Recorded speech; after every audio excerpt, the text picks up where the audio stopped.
Boston College football is getting ready to start their recruiting process under Bill O'Brien, and I can't wait to see what he does because I think he's going to make some special moves coming up. You are Locked On Boston College, your daily podcast on the Boston College Eagles, part of the Locked On Podcast Network, your team every day.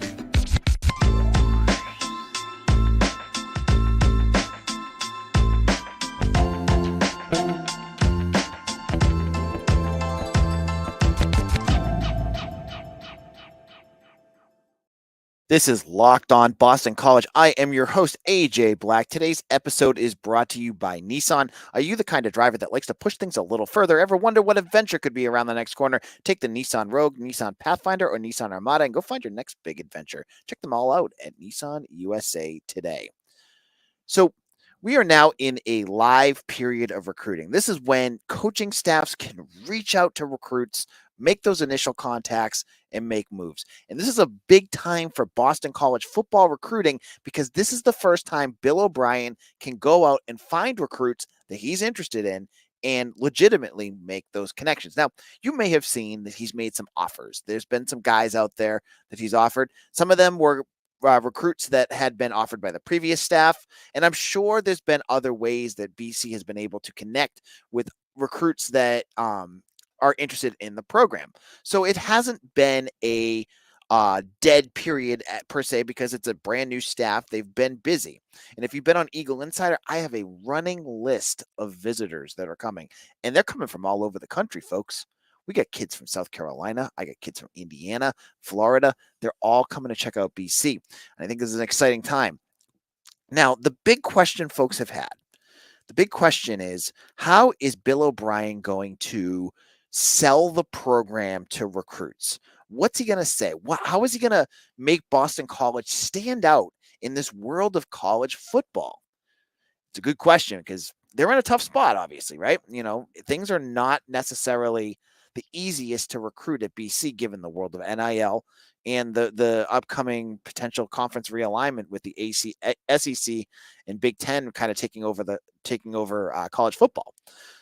Talk to some folks. Got a really good idea of what they're going to focus on. And here they basically have three pillars that BC is going to sell to recruits. And they're going to be things that you've heard of before. So the first thing BC is going to be selling is NFL experience and acumen of the staff that will lead to development. Basically, you got a staff that's ready to get these recruits ready for the NFL. Of course, this starts at the top. You have Bill O'Brien. Now, this is similar to what you had at Jeff Hafley. Totally get that. If you're going to say, oh yeah, that's what Hafley said. But think about the level of where they can take this right now. Jeff Hafley at the NFL level was a defensive backs coach. He wasn't even a coordinator. So you could say that, yeah, I can help defensive backs get to the NFL. That's great. You know, I could help Darrelle Revis or Richard Sherman. That was something easy to sell. But that's very position specific.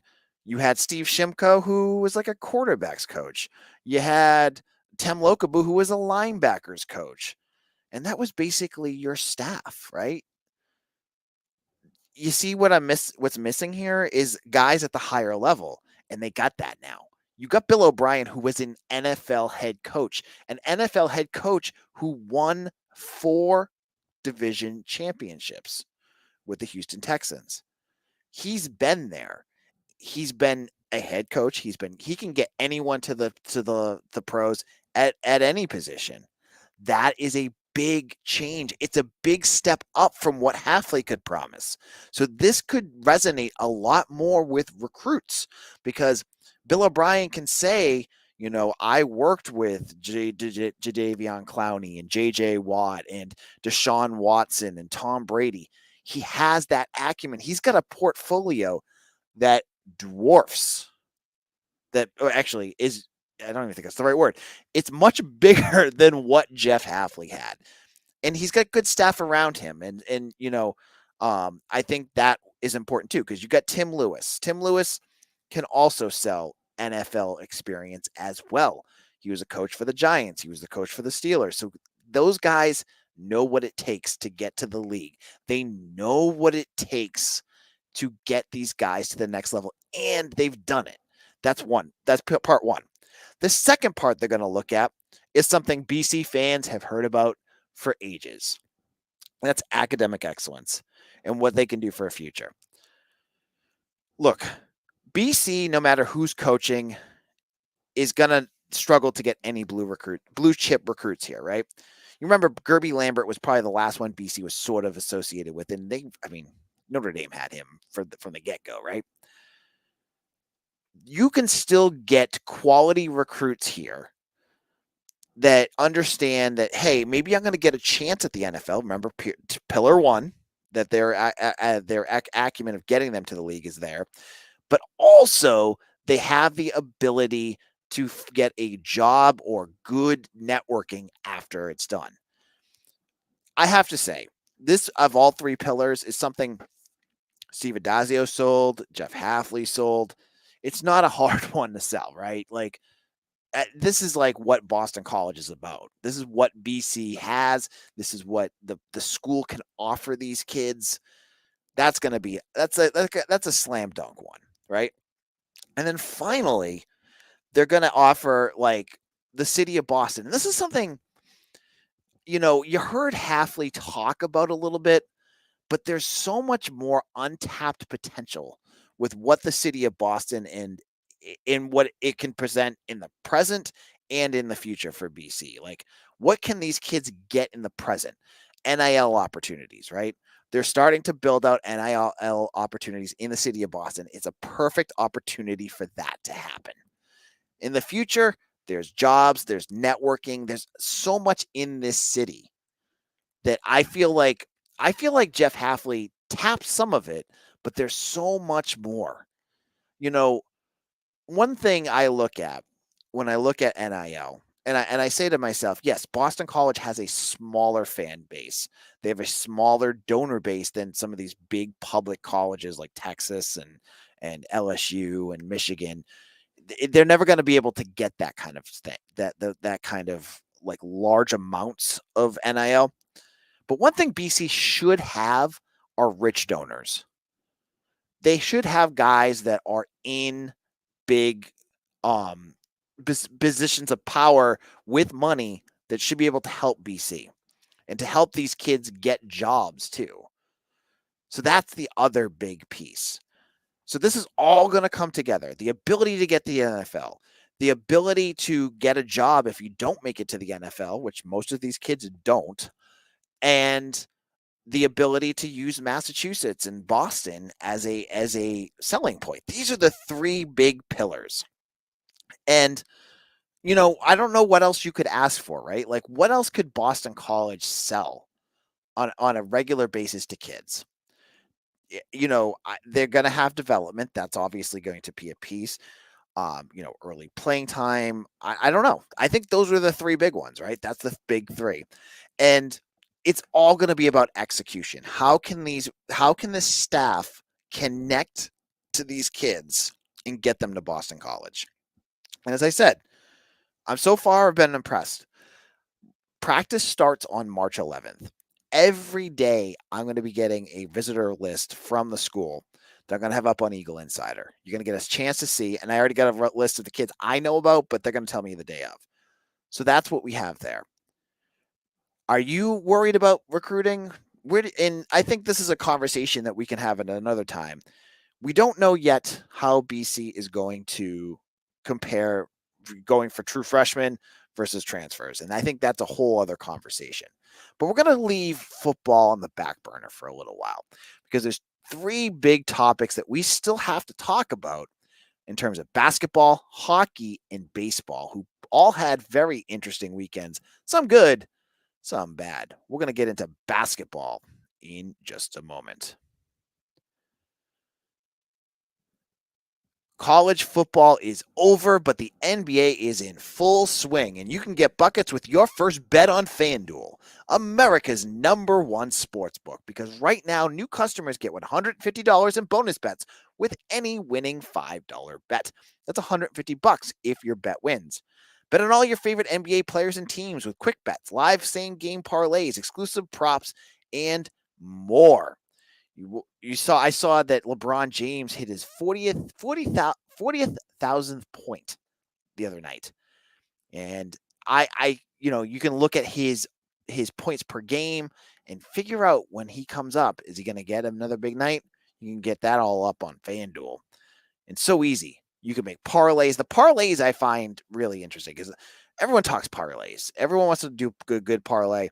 Some other sites, I've tried it. It's so hard to use. But FanDuel, I went in there, boom, boom, boom. I was in and out with a parlay. I think it was like a 6-leg parlay that included NBA, college basketball, and baseball. I think I did it back in the summer. You can do that too. All you got to do is visit FanDuel.com/lockedon and shoot your shot. With FanDuel, the official sportsbook partner of the NBA. Locked On Boston College, AJ Black. You all out there, are you everydayers? Are you new to this podcast? If you're new, thank you and welcome to Locked On BC. We're the only daily Boston College podcast out there. I'm AJ Black. I've covered Boston College for years. I love BC. I'm a graduate. If you don't know about me, my wife went to BC. We are, former season ticket holders. I love Boston College sports, and I'm so glad you've joined me to hear more about BC. Because right now we're going to talk a little bit about basketball. And I want to get into, and I'm not going to get into the nitty gritty of this game, but Boston College got absolutely waxed by Pitt in their home finale, the senior game, by 30 points. And this caps off what has been an absolutely miserable last month of college basketball for BC. Just think back to December for a second, folks. Go back to BC versus St. John's at the Barclays Center. BC goes and beats Rick Pitino. They improve to 9-3. And then it felt like after that, all the momentum that you just bottled up in a big win against a team that looks like they're going to make the tournament, and it all just goes down the toilet. Why can't we have nice things at BC? We went into this season, we had Beacon Street Ball on this podcast multiple times. There was optimism. You had what looked like an All-American center in Quinton Post. You had some, Claudel Harris started the season off hot. Jaden Zachary is playing pretty well. You get to ACC play, and it was like Cinderella at the ball, right? Cinderella gets there. She's got the beautiful dress on and the pumpkin coach, and she's rocking it. She's feeling confident. And then the clock struck midnight, and then she's back to her rags, and the pumpkin turns to, what was it? Just like a rotting pumpkin, and the horses are mice, and everything falls apart. That's kind of what this BC basketball season's been like. The clock struck midnight at that St. John's game, and everything just went to crap after that. It's so frustrating because you watch the players and they're trying. They clearly have, not given up. But it all goes back to coaching. I sometimes have a hesitation when we're talking college sports to just lambaste the head coach, because I feel like that's what everyone goes with. Sometimes players just have to execute. But in this case, it is the coaching. The defense has been garbage. There's been a complete lack of any sort of adjustments to anything. Earl Grant has been like his rotations. Sometimes he leaves like his hottest shooters on the bench. He goes with guys that are ice cold. His game plans have been bad. How many games has BC lost on the last possession that they just couldn't even get a game, like a good play to go get the shot off? They are bad at the 3-point line. They're again, go back to the defense. There is a game plan problem with BC. I saw someone, and it might have been the dudes over at one of the other sites, talk about how many close games BC lost this year, and that was a good sign, right? A lot of folks say, "Oh yeah, it's a good sign that they've been competitive." And I had made the joke that earlier last week, I think it was, that close doesn't count unless it's hand grenades or horseshoes here, right? Well, I look at close losses as more frustrating than getting blown out. Because if you're getting blown out, most of the time it's not the coaching, it's that you don't have the talent on your roster, that you don't have the guys, the horses to go against them. Pitt, we're not going to talk about that because I feel like the season's just going down the toilet. So that's not a good example. But a lot of those years when you watch a BC team against like a Duke or UNC and they lose by 20, 30 points, it's because the Duke and UNC are way better than BC. When you're losing by one bucket, 3 points, 4 points every single game, that's not a talent issue. That is a coaching issue because you've left in many cases, and you guys watch these games too. You leave like 2 or 3 plays up that should have been, converted that they don't convert. That's on the coaching staff. Now, Earl Grant is signed. I believe he just signed an extension to 2029. I don't think he's the right coach. He's a great motivator. I know he seems like a very well-liked guy. On the court, his team does not look prepared, and he doesn't look prepared a lot of the times for what they're going to run into. Will they fire him? I would really doubt it. Now, Beacon Street Ball said, going into the Pitt game, he had it at 0% that he'd leave. After the Pitt game, he had it 10%. They have 2 more games against Miami and Louisville. There's a good chance they lose both. If they lose to Louisville, I wonder what that percentage gets up to. But for me, it seems like what the next logical step is going to be is not Earl Grant. Unless Blake James unless he's got a blank checkbook that he can do whatever he wants to resurrect this program, I don't see Father Leahy signing off on a huge buyout with multiple years. I just don't see him doing that, especially after what football just went through. But I do see a big shakeup coming for BC. And what worries me about the shakeup is that it's going to be good stuff and bad stuff.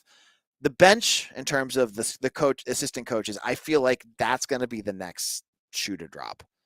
Someone's going to have to take the blame for where this season going backwards, because BC just lost their 12th ACC game. That's more than they had last year. They did not make progress this year. They did not. So I think some of those assistants are going to probably go. That's one piece that we're going to be looking at.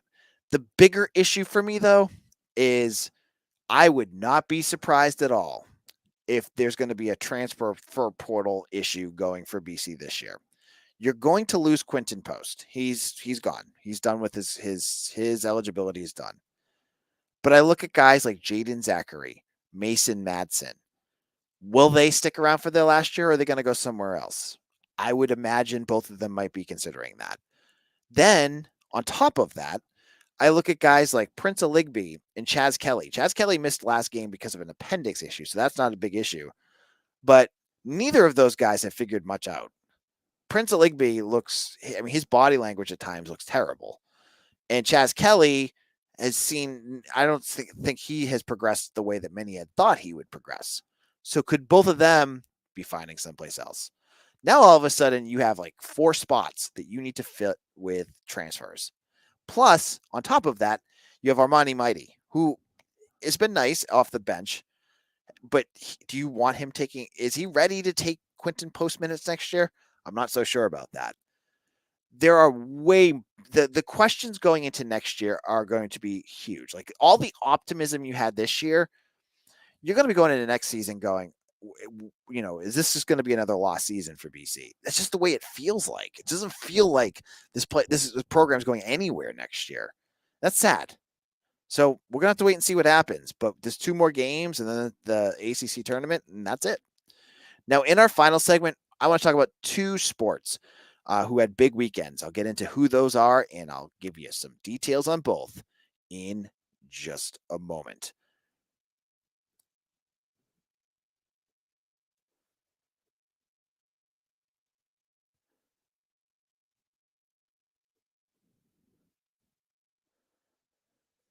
Are you the kind of driver that likes to push things a little further? Ever wonder what adventure could be around the next corner? Our friends at Nissan have a lineup of SUVs with the capabilities to take your adventures to the next level.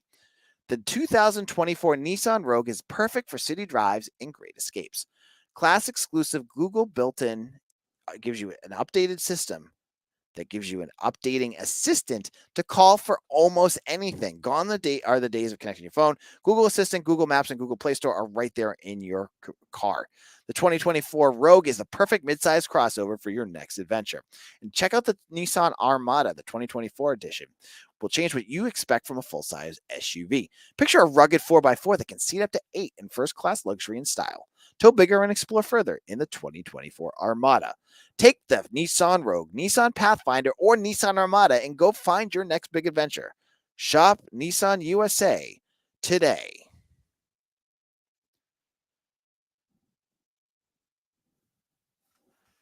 Locked on Boston College, AJ Black. Let's get the bad stuff out of here. We're talking hockey now because BC hockey, they are back on top. The team has been number one in the country for a while now, and they are on quite the roll. They swept UNH, who was number 17 in the country this weekend, winning on the road 4-2 on Friday, and then at home 1-0 as Jacob Fowler had an amazing game between the pipes to seal the Hockey East regular season title for Boston College. This has been a magical season so far for BC because this has been a team for the last 5 or 6 years where there's been good players. You've had good players on this team, right? You guys can go back and think of like Alex Newhook or, the kid at Minnesota, totally blank, Matt Boldy. You have had good players, but it has not been enough to get BC over that hump to become national title contenders. They're at that moment right now. This team is stacked. And it reminds me of the 2012 team that had Johnny Gaudreau, that had Thatcher Demko and Kevin Hayes, and was built to win championships. You have so much talent here between Cutter Gauthier, who is going to be one of the top finalists for the Hobey Baker, excuse me, geez. You have your trio of freshmen with Will Smith, Gabe Peralt, who hopefully will be healthy soon, and Ryan Leonard, who are playing exceptionally well. You have your defensemen have been playing very well. They're on track to be the best team in the country right now, and they're going to get a number 1 seed. Next up for BC, they got a weekend series against Merrimack, where hopefully you can rest some of your stars, but also beat them because you want to get yourself in position to get that close to home Frozen Four placement. And then you're ready for Hockey East tournament time. And that's going to be awesome. It's going to be a lot of fun. I love Hockey East tournaments. And now that BC is playing really well, it's going to be exciting because you have some really good teams, obviously. You have your it all seems like it's all destined to be BC and BU at the end. But Northeastern, you don't want to sleep on them. They're always tough. You got UConn, who's tough. UMass is dying to beat BC at some point. And UNH. They're all very good teams this year. So it's fun. Greg Brown has been the perfect coach to replace Jerry York. He's got this team rolling, and it's been a lot of fun. So they're going. Now, baseball, they played in Virginia this weekend. They played 3 games. They played against Richmond, William and Mary, and VCU, and won 2 out of 3. They beat Richmond on Friday. They beat William and Mary on Saturday, and they lost to VCU.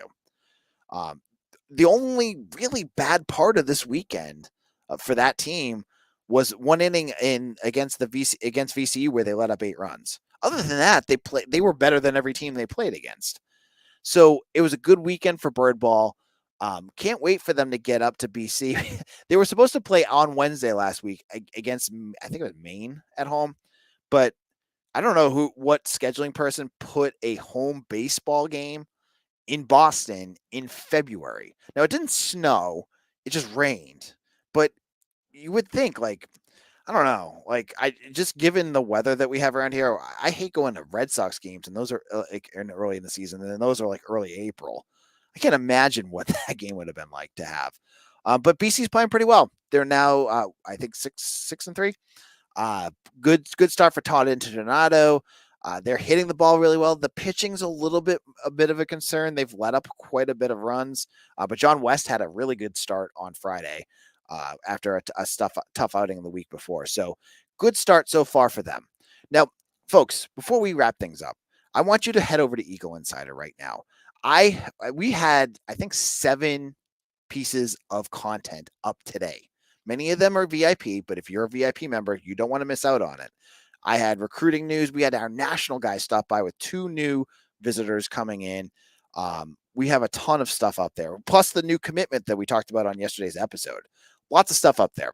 Follow me on Twitter at AJBlack247. Hit me up on Eagle Insider. And if you have not already, like this video wherever you're getting this and hit the subscribe button. I love all of you guys. BC is a passion of mine. I know it's a passion of yours. Many of you guys maybe just need to be activated again. And we do that here at Locked On Boston College, your team every day.